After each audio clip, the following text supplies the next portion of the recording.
Hello, everyone. Welcome to Developing Palates. I'm Aaron Loomis, coming to you from the Ventura Cigar Company studio. And with me today is Jiunn Liu and John McTavish. How you guys doing?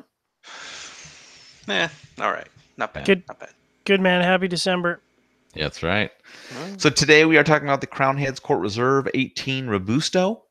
5-inch by 50 ring gauge, comes out of the Tabacalera La Alianza factory in the Dominican Republic. Wrapper is Mexican San Andres. Binder is from Ecuador, and the filter is from Nicaragua. It is blended by John Huber and Ernesto Perez Carrillo. Price point is $11, and the cigar was released in October of 2018. So with all that out of the way, June, what was your smoking experience like? I like the cigar. I thought that from the get go had a pretty good range of flavors. I got a lot of like earthy tones out of it, which is no surprise given that it's Mexican San Andreas. So a lot of earthy tones, cedar, like a drier earth dirt component to it. But there's also this really nice underlying sweetness and creaminess that I got out of it as well. So I got like cherry cordials, like a really nice buttercream bread. When I retrohale the cigar, that cherry cordial is more noticeable, which is awesome. I mean, the cherry cordial is very specific. I rarely get something like that in a cigar, since I'm not such a master taster like some people in the media. So with that, also like introduction of white pepper on the retro. Finish is pretty earth forward, long lingering cedar, and that dry earth dirt component, strength and body medium. As I kind of move into the second third, and the last third, um, you know, in terms of flavors, it's basically the same thing. It's just like flavors kind of flip flop each other in terms of dominance. There's more earth components to it. So there's more that cedar, dry earth, dirt aspect of it to it as the cigar goes. But within that earth, it's really well balanced by that creamy bread, that cherry kosher note that I've been getting. So in terms of construction, I rated the construction to be overall amazing. No single issue. You know, uh, just absolutely perfect. All right, John, how about you? What was your experience like? Well, we had a very similar experience, and you could tell from the first few puffs this was 100% Mexican San Andreas because the powdered cocoa was so intense that you could literally taste it coating your mouth, and you have good San Andreas when like you taste like you bit into a chocolate bar, and that's really what carries the first part of the cigar. And then the spices come in, and then the cedar comes in, and I agree with you. And the cedar here is really prominent, and in a good way because sometimes you can have like a really drying cedar that takes away from the profile, but the cedar here kind of hit at the end of the taste, and then carried all the way through the post draw, and then had like a medium plus lingering finish on the post draw. And then as the cigar progressed, there was some leather that joined in, so it kind of mixed in with the cedar, which was really interesting. And then, so it's interesting, June, you had a flip flop in the middle. My flip flop in the first third, the cedar ended up taking over from the cocoa, and then for me, they flip flopped in the middle third where the cocoa took over from the cedar. So that's kind of interesting. Mm. But there was this inherent creaminess sort of underpinning the entire cigar, which is really nice. I did find that the complexity dropped off a little bit in the last third, so that creaminess kind of just became a generic sweetness, which was still enjoyable, but not as defined or complex.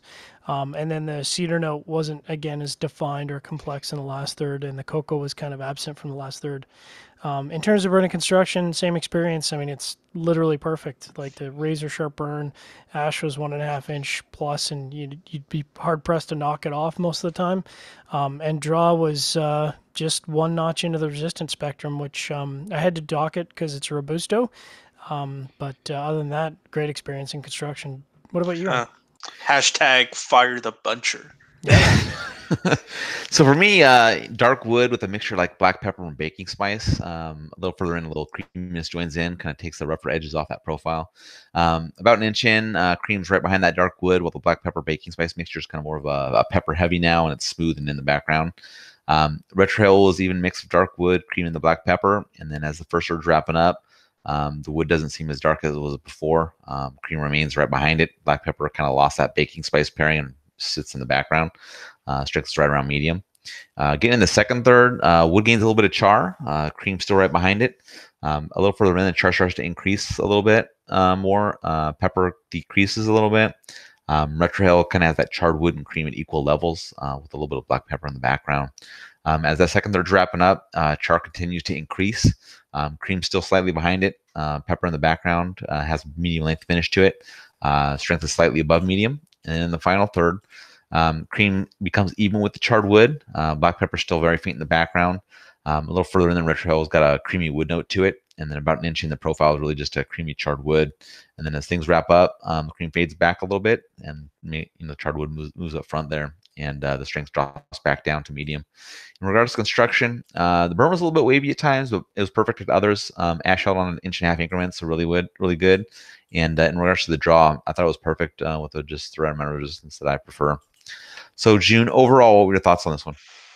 I think this is a proper use of Mexican San Andreas wrapper.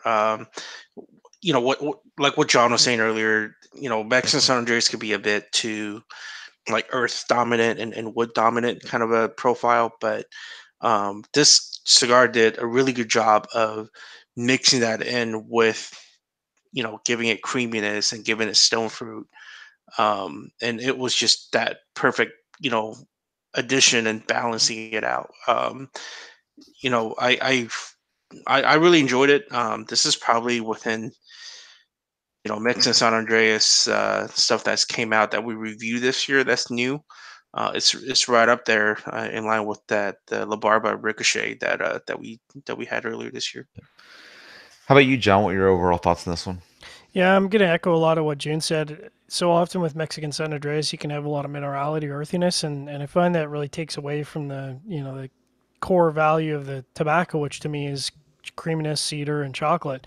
And so this delivered that. It delivered it well. It was restrained. It wasn't overpowering.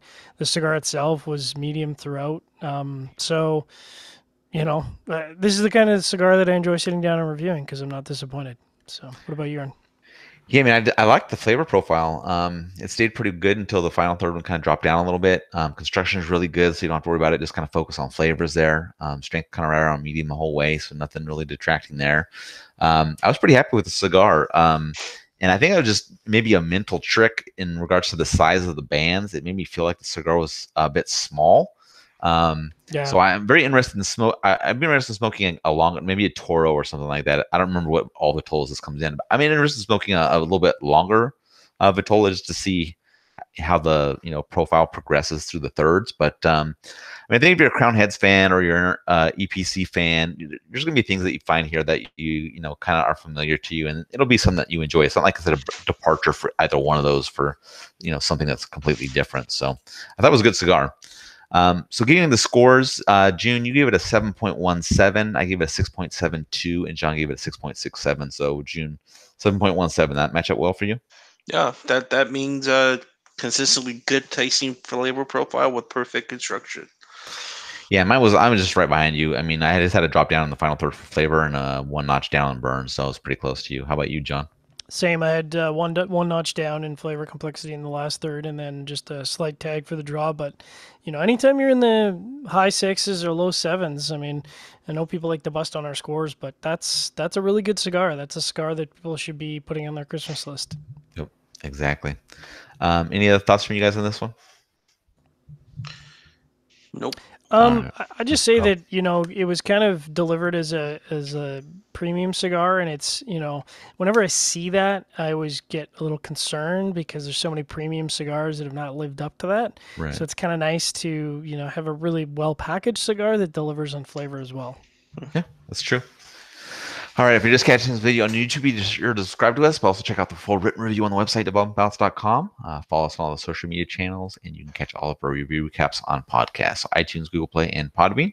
Thank you for tuning in. We will catch you on the next one.